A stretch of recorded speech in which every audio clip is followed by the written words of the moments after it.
एक अहम भारतीय जासूस पकड़ा गया। बड़े बड़े राज मंजरे आम पर आ गए। ये भारतीय जासूस कौन है, कहाँ से पकड़ा गया और कौन कौन से राज उसने उगले। आमिर रजा मेरे साथ मौजूद है, उनसे बात करते हैं। आमिर भाई, ये खबर सामने आई है एक बड़ा अहम भारतीय जासूस पकड़ा गया है और उसके पास बड़े अहम राज थे। वो जासूस कौन है, कहाँ से पकड़ा गया और कौन से अहम राज उसने उगले, हमारे नाजरीन को ज़रा बताइए। जी अदिल भाई, आपकी बात बिल्कुल ठीक है कि जो जासूस पकड़ा गया है, मेरा ख्याल है कि इन 10 सालों में जितने जासूस भारतीय पकड़े गए हैं उनमें सबसे बड़ा जासूस नेटवर्क अब पकड़ा गया है और दुनिया की बेहतरीन इंटेलिजेंस एजेंसीज ने इसका सुराग लगाया है। इसका सुराग कैसे लगा, कैसे इसको पकड़ा गया, ये किन के लिए काम करता था, पाकिस्तान के साथ इसका क्या तल्लक था, इस पर भी बात करते हैं। लेकिन आप एक बात देखें कि पिछले 1 डेढ़ साल में कितनी तादाद में भारतीय जासूस मुख्तलिफ जगहों से पकड़े गए हैं। यानी सबसे पहले आप अंदाज़ा करें, कतर से पकड़े गए, ये 8 मरीन्स थे। उससे पहले पाकिस्तान में इनका एक मरीन पकड़ा गया जो कि ईरान के रास्ते पाकिस्तान आया था, कुलभूषण यादव, कोई कौन उसको नहीं जानता है। जो कतर में पकड़े गए 8 लोग, उनको फांसी हो गई, फांसी की सज़ा उम्र कैद में तब्दील हुई। उसके बाद कतरियों को पता नहीं क्या ख्याल आया, मोदी ने दौरा किया और उस दौरे के दौरान उसने इन 8 को इस शर्त पर हाई दिला दी कि आइंदा ये कहीं किसी जगह फ़ॉरेन ड्यूटी नहीं करेंगे, यानी अपने मुल्क से बाहर नहीं जाएंगे। तो वो भारत में एक तरह से नज़रबंद हैं, वो 8 के 8 उम्र भर के लिए। उसके बाद आप अंदाज़ा करें कि ईरान और इसराइल वार होती है, तो ईरान के अंदर से तमाम इंटेलिजेंस रिपोर्ट्स, इनके वो लोग जो चाबहार की बंदरगाह के लिए वहाँ कंपनीज बनाकर बैठे थे, वो मुसाद को फराहम कर रहे थे। अच्छा, ये जासूस जो थे, इन्होंने ईरान पर ताक ताक कर निशाने लगवाए और ये बाद में पकड़े भी गए, इन पर कार्रवाई भी शुरू हो गई। लेकिन दिलचस्प बात यह है कि इसराइल में मौजूद भारतीय भी जासूसी करते रहे, किसकी? ईरान की। और ये इसराइल की एटमी तस्वीबात की अंदर और बाहर की तस्वीर जो ईरानी एजेंसीज ने जारी की थी, उस पर हमने वीलॉग भी किया था। वो सारी की सारी मालूमात जो है अब तक की रिपोर्ट के मुताबिक चंद इंडियन जासूसों की मरहून मिन्नत थी। तो कनाडा हो, वहाँ पर भी इंडियन जासूसों ने वहाँ पे सिख रहनुमाओं को कत्ल किया और वहाँ की जासूसी की, जिस पर उनको सज़ा हो चुकी है। इसी तरह से अब ये एशले तेली हैं, इनको पकड़ा गया है और इनसे तकरीबन 1000 के करीब ऐसे राज बरामद हुए हैं जिसका अंदाज़ा शायद दुनिया की बेहतरीन इंटेलिजेंस एजेंसी CIA को भी नहीं था। यानी पेंटागन को भी अंदाज़ा नहीं था कि उनकी बगल में बैठा एक ऐसा बच्चा जिसको उन्होंने पाला पोसा, पढ़ाया लिखाया और साउथ एशिया फॉरेन अफेयर्स के अंदर अच्छी जगह पर जॉब दी। ये बम्बई में पैदा हुए एशले, और उसके बाद ये कुछ तालीम के बाद ये बाहर पढ़ने के लिए अमेरिका आए और अमेरिका के होकर रह गए। अमेरिकन ही सिटीज़नशिप हासिल की, यानी ड्यूअल नेशनलिटी इनके पास थी। NRI कहलाते हैं ये लोग, नॉन रेजिडेंट इंडियन।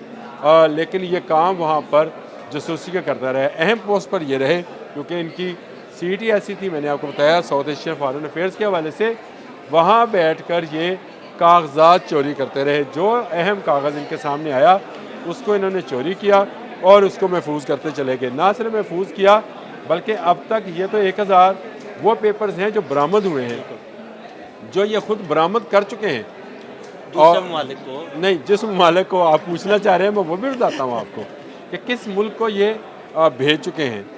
वो है चाइना। देखिए, अमेरिका और चाइना की आपस में एक ख़ास किस्म की टसलबाजी है। दोनों इस वक्त दुनियावी तौर पर नंबर 1 सुपर पावर होने का सबूत दे रही हैं। डोनाल्ड ट्रंप शी जिन के मतलब बहुत सारे खदशात रखते हैं और शी जिन इसी तरह डोनाल्ड ट्रंप के मतलब, यानी मैं पॉलिसी की बात कर रहा हूँ। चाइना और अमेरिका की जो पॉलिसी है वो एक दूसरे से मेल नहीं खाती है। तो ये एशले ऐसे जासूस थे जो चंद टकों के लिए अपना ईमान बेच रहे थे और जहाँ खा रहे थे वहीं छेद रहे थे। यानी इंडियंस होने के साथ साथ ये इंडिया के साथ भी दुश्मनी। अगर आप इसको ज़रा एक नज़र के लिए आप सारी चीज़ों से हटें तो आपको नज़र आएगा कि इंडिया की दुश्मनी चाइना से भी है और चाइना की इंडिया से है, वाइस वर्सा है।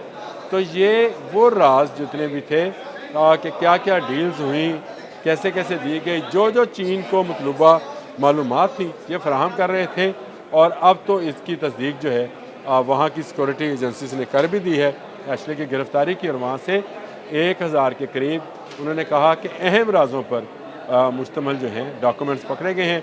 इसमें पाकिस्तान के मतलब कौन से अहम राज जो है वो होगा, भारत के मतलब क्या होगा, ख़ुद अमेरिका के बारे में जो राज हैं वो क्या होंगे। लेकिन आप एक बात का अंदाज़ा करें, कितना पढ़ा लिखा आदमी, सारी ज़िंदगी अमेरिका रहा, दौलत की कमी नहीं होगी, इसके बावजूद इंडियंस की फितरत में डसना है। ऐसे ही है। जैसे सांप की फितरत में डसना होता है, ये कतर में होए, ये पाकिस्तान में आए, ये अमेरिका चले जाएं, ये ईरान में हो, ईरान इनका मेहरबान मुल्क है मैं आपको बताऊं, ये रशिया में हो, ये जहां भी होंगे ये चंद टकों पर अपना ईमान बेचते हैं और इसी के बदले वो जो है अहम राज उस मुल्क के बाहर भिजवाते हैं। किसी जगह दहशतगर्दी करवा रहे होते हैं, किसी जगह ये सिख रहनुमाओं को कत्ल करवाते हैं, जैसे कनाडा की मिसाल आपके सामने है।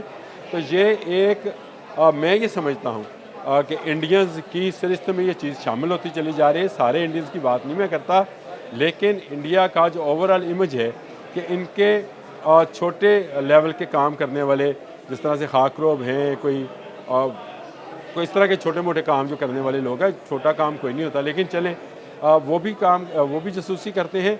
और इनके बहुत पढ़े लिखे लोग चाहे किस पोजीशन पर भी चले जाएं, अमेरिका जैसे मुल्क में आप फॉरेन अफेयर्स के अंदर ऑफिसर हैं और आप ये काम कर रहे हों, इसका अंदाज़ा देखें। दुनिया भर की न्यूज़ एजेंसी इस खबर को बड़े फ्लैश करके चला रही हैं कि अमेरिका जैसे मुल्क में रहते हुए इतना बड़ा जासूसी का नेटवर्क जो था ये एक अकेला बंदा चला रहा था कि 1000 तो डॉक्यूमेंट्स पकड़े गए हैं, कितने बाहर चले गए हैं किसी को कुछ मालूम नहीं है।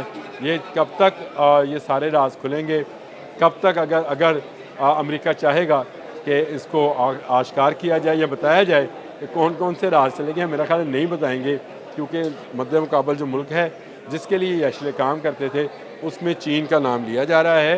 अभी बहुत सारी मालूमात आना बाकी हैं। जैसे जैसे इसके बारे में मालूमात अशरफ अली के बारे में आएंगी हम आपको बताते चलेंगे। बहुत शुक्रिया अनवर भाई जी। बिल्कुल एक बड़ा जासूस नेटवर्क और बड़ा काम और बहुत सारी मालूमात दूसरे ममालिक को ट्रांसफ़र की गई। आमिर रज़ा ने इस जासूस के बारे में आपको बड़ी तफसील के साथ बताया। अदील अहमद और आमिर रज़ा को इजाज़त दीजिएगा। अल्लाह हाफ़िज़। जो अहम कागज़ इनके सामने आया उसको इन्होंने चोरी किया और उसको महफूज करते चले गए। ना सिर्फ महफूज किया बल्कि अब तक ये तो 1000 वो पेपर्स हैं जो बरामद हुए हैं, जो ये खुद बरामद कर चुके हैं दूसरे ममालिक को नहीं, जिस ममालिक को आप पूछना चाह रहे हैं मैं वो भी बताता हूँ आपको कि किस मुल्क को ये भेज चुके हैं।